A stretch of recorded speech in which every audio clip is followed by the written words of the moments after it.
Welcome into the 2-minute drill game review of the Philadelphia Eagles versus the New York Jets. I'm Caroline Hendershot, Eric Allen. The New York Jets were able to come away with a 24-21 win over the Eagles, but we started the game with a little bit of a scary start with Zach Wilson going down on that second drive. What did you see happen, EA? Well, we know he sustained a knee injury. It was a simple scramble. He got out of the pocket, then his knee seemed to plant in the ground, that right knee, and then he gave himself up. He was down on the ground for a few moments. He exited to the locker room, did not return to the ball game.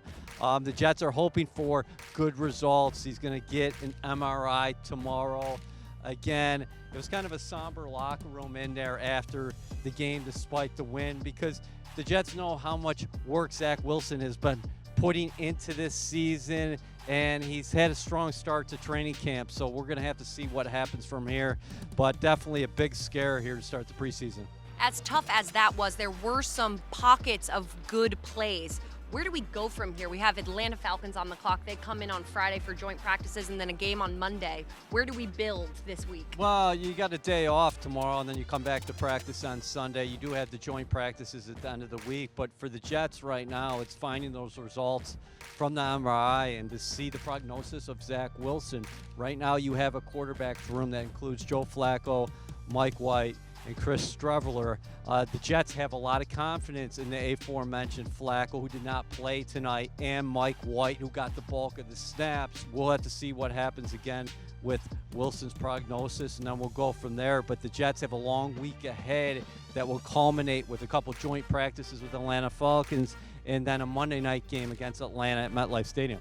You mentioned Chris Streveler. The QB, fourth stringer, came in, finished the game with a touchdown to Calvin Jackson.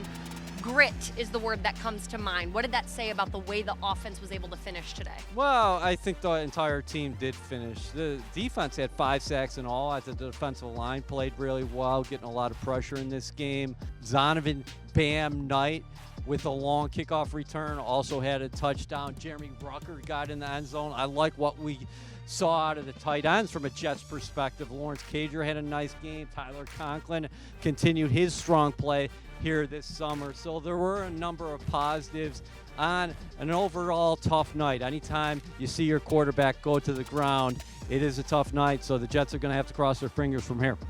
The Jets finished out strong, 24-21, as we said earlier, and they did get some good reps within those plays. So we'll just have to see where it all ends up. But for more news, information, and updates, stay right here at NewYorkJets.com.